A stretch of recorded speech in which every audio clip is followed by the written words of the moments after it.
এই রাখো তো, রাখো রাখো রাখো। এই রাফি, রাফি।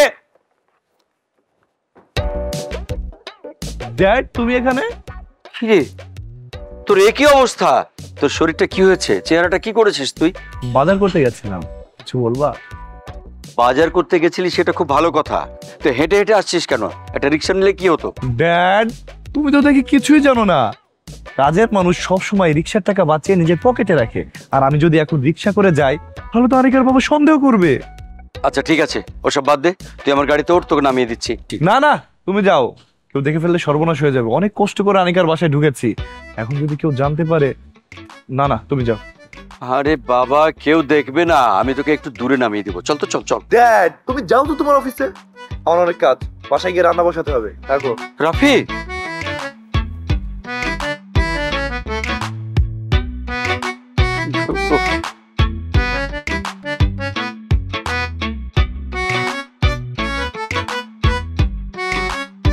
চলো।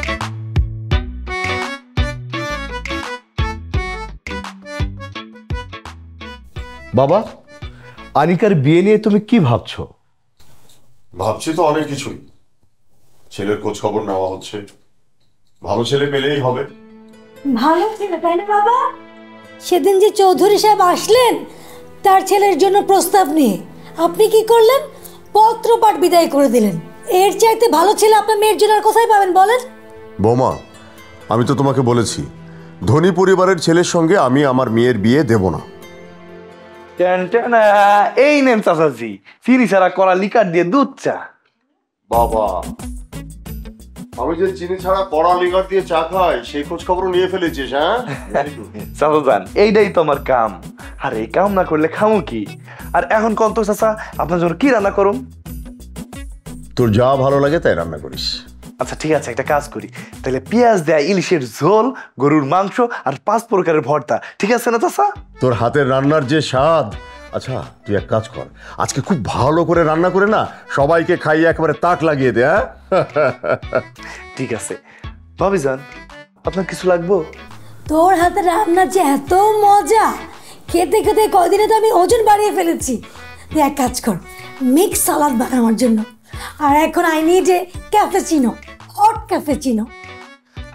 আচ্ছা ঠিক আছে। আর ভাইজান, আপনাকে কি এক্সট্রা কিছু দিব? না না না, আমার কিছু লাগবে না। তুই আমার রুমটা পরিষ্কার করে দিস, আর শোন, আমার মোজাটা নোংরা হয়ে আছে, ওটা সুন্দর করে ধুয়ে দিস। রফিক, তুই যখন আমাদের রুমে যাবি, বিছানার উপর আমার শাড়িগুলো সব এলোমেলো হয়েছে, সুন্দর করে ভাঁজ করে আলমারিতে ভরে দিস। হ্যাঁ ঠিক আছে। আপামনি, আপনার কিছু লাগবো?